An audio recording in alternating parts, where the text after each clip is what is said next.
friends, and welcome to Press. Today is the day 22 of our discussion series, and going forward with government scheme policies, bills, and laws. Today we are discussing remaining questions. मतलब कल भी हमने government schemes, policies, bills के बारे में जो questions आए थे उनके ऊपर चर्चा की है. आज फिर से करेंगे, देखेंगे किस अलग अलग तरीके से क्वेश्चंस पूछे गए हैं, किन किन एरियाज पे या किस एंगल से या किस तरीके से क्वेश्चंस फॉर्म हुए हैं. ठीक है, तो बढ़ते हैं आगे. There was a question in 2019 related to the Prevention of Disqualification Act 1959.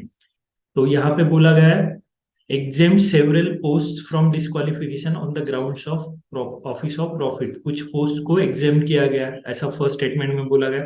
The above mentioned act was amended 5 times. The term office of profit is well defined in the Constitution of India. ठीक है, अब यहाँ पे A 1 and 2 ये दोनों statement correct है. देखते हैं एक्ट, जो ये पर्टिकुलर एक्ट है, the parliament prevention of disqualification act 1959 exam several post. मतलब किन किन पोस्ट को एग्जाम करता है? Ministers of state, deputy ministers, parliamentary secretaries and parliamentary under secretaries, deputy chief whips in parliament, vice chancellors of universities, officers in the national cadet corps and territorial army, the chairman and member of advisory committee set up by the government when they are not entitled to any fee or remuneration other than compensatory. तो ये जो post है इनको exam किया गया है इस act के तहत. ठीक है, तो इसी की वजह से फर्स्ट स्टेटमेंट हमारा सही हो जाता है.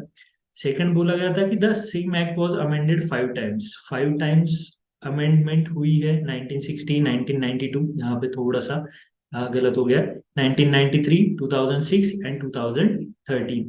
तो इसी की वजह से सेकंड स्टेटमेंट भी करेक्ट है. अब यहाँ पे ट्विस्ट था, कॉन्स्टिट्यूशन ऑफ इंडिया ये नहीं है. ठीक है, तो the expression office of profit has not been defined in the constitution और in the representation of people act. RPA में भी कहीं नहीं बोला गया है, ना ही कॉन्स्टिट्यूशन ऑफ इंडिया ने ये चीज डिफाइन की गई है. कॉन्स्टिट्यूशन ऑफ इंडिया या फिर कॉन्स्टिट्यूशन, ये जो ट्विस्ट है ये बहुत बार आया है.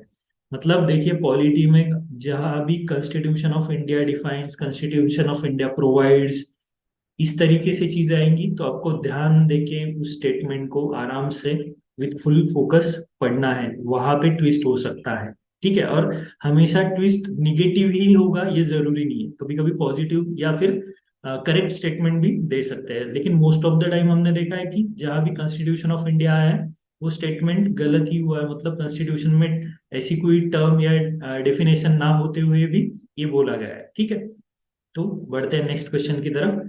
Again in 2019 there was question related to Indian Forest Act 1927. Forest dwellers have the right to fell the bamboos grown on forest areas as per Scheduled Tribes and other Traditional Forest Dwellers Recognition Act 2006. Bamboo is a minor forest produce. A Scheduled Tribe and other Traditional Act 2000 allows ownership of minor forest produce to forest dwellers. अब यहाँ पे B 2 and 3 सही बोला गया. देखिए अब ये चर्चा में था इसीलिए आया है. देखते हैं यहाँ पे उन्होंने ट्विस्ट कहाँ गया. यहाँ पे bamboo grown in non forest areas, इसे परमिशन दी गई है. यहाँ पे बोला गया as per recent amendment forest dwellers have the right to fell the bamboos grown on forest areas. तो ये नॉन फॉरेस्ट एरियाज के बारे में. ठीक है, तो इस तरीके का ट्विस्ट है. फॉरेस्ट एरियाज और नॉन फॉरेस्ट एरियाज, इस तरीके से अगर आपने करंट में भी पढ़ा होगा तो इन चीजों पे ध्यान दीजिए. हम बहुत बार यहाँ पे थोड़े कंफ्यूज हो जाते हैं कि सच में इंडियन फॉरेस्ट एक्ट ही है या कोई और एक्ट है. एक्ट सही था लेकिन नॉन फॉरेस्ट एंड फॉरेस्ट इसके बीच में ट्विस्ट था. ठीक है, अब यहाँ भी bamboo is a minor forest produce. यहाँ पे अगर ऐसा बोला होता कि bamboo is not a minor forest produce तो वो ट्विस्ट होता. ये जो एक्ट है या पर्टिकुलर कोई लेजिस्लेशन होता है या बिल होता है वो बहुत बार सही होते हैं, बस जो छोटी सी माइनर चीजें होती है ना उन्हें ट्विस्ट करते हैं. ठीक है, तो यहाँ पे ये बोला गया है कि ये क्या क्या इंक्लूड करता है माइनर फॉरेस्ट प्रोड्यूस में. Non timber forest produce of plant origin and includes bamboo, brushwood, stumps, canes, tussar, cocoon, honey, waxes, lac, tendu, medicinal plants, herbs and so on. इसीलिए स्टेटमेंट 2 करेक्ट है. अगेन वही act बोलता है कि right of ownership, access to collect, use and dispose of minor forest produce which has been traditionally collected with in और outside village boundaries. तो forest dwellers को ये राइट है, ठीक है, इसीलिए स्टेटमेंट 3 करेक्ट है। यहाँ पे कहाँ पे ट्विस्ट हो सकता था या फिर कहाँ पे ट्विस्ट किया गया है, किन मुद्दों के बारे में चर्चा की गई है पर्टिकुलर एक्ट के, ये भी ध्यान दीजिए, क्योंकि इन्हीं चीजों के बारे में विवाद होते रहता है या इन्हीं पर्टिकुलर चीजों के बारे में चर्चा चल रही होती है, इसीलिए इनके ऊपर क्वेश्चन फॉर्म होते हैं, ठीक है। आगे जो क्वेश्चन आएंगे उसमें भी देखेंगे। Again there was a question in 2019 related to patents act. According to Indian Patents Act, a biological process to create seed can be patented in India. In India, there is no intellectual property appellate board. Plant varieties are not eligible to be patented in India. यहाँ पे बस तीसरा statement correct है। Plant varieties are not eligible to be patented in India. They are protected. Plant variety किससे protect की गई है? Legal protection of plant varieties to breeder in the form of plant breeders right. मतलब अपन अपन plant variety को patent नहीं कर सकते, लेकिन प्लांट ब्रीडर्स राइट के तौर पे उसे हम प्रोटेक्ट कर सकते हैं, ठीक है। यहाँ पे बोला गया in India there is no intellectual property appellate board. There is a intellectual property appellate board constituted in 2003 by the government of India, ठीक है। तो इसीलिए स्टेटमेंट 2 भी इनकरेक्ट है। Again third statement, plant varieties are not eligible to be patented in India. यहाँ पे यही बोला गया है Indian patent act excludes from patentability. किन किन चीजों को पेटेंट नहीं मिल सकता है? प्लांट्स, एनिमल्स, होल और in any part thereof, मतलब पूरे के पूरे या उनका कुछ part other than micro organisms including seeds, varieties and species and essentially biological processes for production and और propagation of plants and animals. तो इसी की वजह से स्टेटमेंट जो हमारा फर्स्ट स्टेटमेंट है वो इनकरेक्ट और थर्ड स्टेटमेंट करेक्ट, ठीक है। तो इस प्रकार से आगे जाएंगे। 2019 में there was a question related to lead bank scheme. The service area approach was implemented under the purview of lead bank scheme. अब लीड बैंक स्कीम ये 1980 में हुआ था। Under the lead bank scheme the service area approach was introduced, ठीक है। Service area approach या फिर lead bank scheme मतलब क्या है कि रूरल या सेमी अर्बन एरियाज में कोई ब्रांच होती है बैंक की, उस ब्रांच के अंडर 15 to 25 विलेजेस आते हैं उस एरिया के, पर्टिकुलर एरिया के, जिनकी क्रेडिट नीड की जो जिम्मेदारी होती है वो पर्टिकुलर बैंक की होती है और उस बैंक की उस एरिया में जो ब्रांच है उनकी वो जिम्मेदारी होती है। तो ये जो लीड बैंक स्कीम है वो हर डिस्ट्रिक्ट के लिए अलग होती है। तो सर्विस एरिया अप्रोच और ये लीड बैंक स्कीम के बारे में जो क्वेश्चन था ये इस प्रकार था। ये थोड़ा बेसिक भी है, बहुत सारी जगहों पे या एक्सटेंशन के बारे में जब भी बात होती है तब ये चीज उभर के आती है, तो थोड़ा सा बेसिक से रिलेटेड था। बीच में कुछ विवाद भी चल रहा था, इसी के ऊपर ये क्वेश्चन फॉर्म हुआ है, ठीक है। Again there was a question in 2019 related to maternity benefit amendment act 2017, ठीक है। Pregnant woman are entitled for 3 months pre delivery and 3 months post delivery paid leave. Enterprises with creches must allow the mother minimum 6 creche visits today at daily. Women with 2 children get reduced entitlements, ठीक है। अब यहाँ पे statement 3 correct है सिर्फ, लेकिन first 2 statement क्यों wrong है? It provides full paid absence from work for a period of 26 weeks, ये बोला गया है, लेकिन प्री डिलीवरी पोस्ट डिलीवरी ऐसा कुछ बोला गया नहीं है। आगे एंटरप्राइजेस विद क्रीसेस मस्ट, यहाँ पे 6 क्रीसे विजिट डेली, तो यहाँ पे 4 times a डे। ये क्रीसेस मतलब क्या है? ये शिशु सदन जिसे बोलते हैं, जहाँ पे छोटे बच्चों की केयर की जाती है, उन्हीं के बारे में ये है। तो वहां पे मदर्स 4 times a डे, दिन में 4 बार विजिट कर सकती है, यहाँ पे दिया गया था 6, तो ये ट्विस्ट था, ठीक है। और यहाँ पे प्री डिलीवरी पोस्ट डिलीवरी ये ट्विस्ट था, ठीक है। तो ट्विस्ट भी कैसे आ रही है, किस प्रकार से आ रहे हैं, उनके ऊपर भी थोड़ा सा ध्यान दीजिए।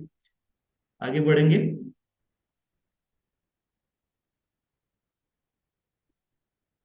Again, there was a question in 2019 as per the Industrial Employment Standing Orders Amendment Rules 2018.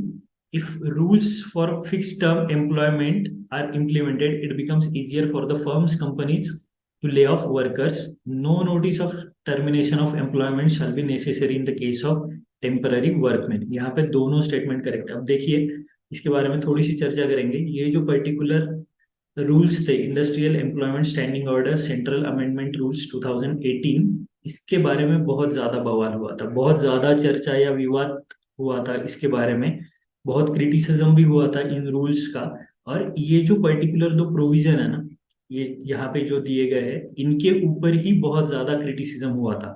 मतलब अगर कोई रूल्स, एक्ट्स, लॉज पास हो रहे हैं, उनके ऊपर कोई विवाद हो रहा है, तो उस एक्ट में जो प्रोविजन दी गई है, जिस प्रोविजन के ऊपर विवाद या फिर ज्यादा क्रिटिसिज्म हो रहा है, उनके ऊपर भी हमें ज्यादा ध्यान देना है। ठीक है, मतलब आप पूरी एक्ट पढ़ने से अच्छा जिसके बारे में क्रिटिसिज्म या जिसके बारे में चर्चा हो रही है, डिस्कशंस जिस चीज के बारे में ज्यादा हो रहे हैं, उनके ऊपर अगर हम ध्यान देंगे तो हमें करंट अफेयर से ज्यादा डरने की जरूरत नहीं है। मतलब बहुत सारी चीजें हैं पढ़ने के लिए, मैं मानता हूँ, लेकिन उसमें से भी हम सेग्रीगेट करके पढ़ सकते हैं। ठीक है, तो इस तरीके से ये पर्टिकुलर रूल्स में जो ये दो प्रोविजन थे, इनके बारे में ज्यादा विवाद या चर्चा हो रही थी, इसीलिए उसके ऊपर क्वेश्चन फॉर्म हुआ है। ठीक है, again in 2018 there was a question related to Aadhaar. Aadhaar देखिए, आधार एक दो बार पूछा गया है, बहुत ज्यादा जरूरी है। आधार से रिलेटेड बहुत सी चीजें होती रहती है, राइट टू प्राइवेसी, बहुत सारे बवाल चलते रहते हैं। तो किस आधार की किस एरिया के ऊपर या किस प्रोविजन के ऊपर चीजें चल रही है या फिर डिस्कशन हो रहा है, उसके ऊपर थोड़ा सा ध्यान देना जरूरी है। अभी यहाँ पे बोला है, Aadhaar Aadhaar card can be use as a proof of citizenship और domicile. Once issued Aadhaar number can not be deactivated और omitted by the issuing authority. अब यहाँ पे डी हमने करेक्ट मार्क किया, नाइदर वन नॉर टू। तो यहाँ पे 2006 bill 2016 says that the number can't be used as a proof of citizenship of or domicile। Citizenship का प्रूफ या डोमिसियल के तौर पर आधार के नंबर को हम यूज नहीं कर सकते, इसीलिए statement one is not correct. Again, जो नंबर दिया गया है कैन बी ओमिटेड परमानेंटली और deactivated temporarily by the Unique Identification Authority of India, इसे भी कर सकते हैं, इसीलिए statement two is not correct. तो यहाँ पे can be used as, can not be बोला गया होता तो सही होता, कैन बी यूज्ड एज बोला गया, इसीलिए हमने इसे नाइदर, मतलब फर्स्ट स्टेटमेंट भी इनकरेक्ट और सेकंड स्टेटमेंट भी। Once issued Aadhaar number can not be deactivated, can be deactivated. ठीक है, तो इस प्रकार से ट्विस्ट था।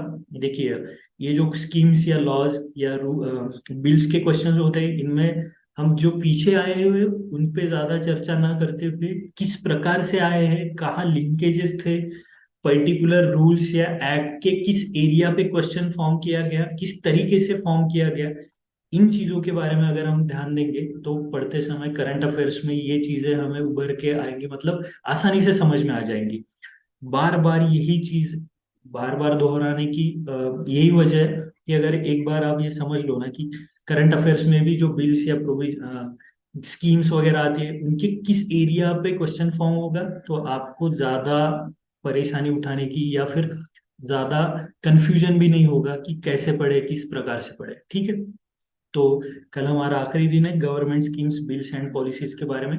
तो कल भी देखते हैं किस प्रकार से क्वेश्चंस फॉर्म हुए थे और उसके ऊपर डिस्कशन करेंगे। ठीक है, तब तक के लिए thank you, see you tomorrow, bye bye.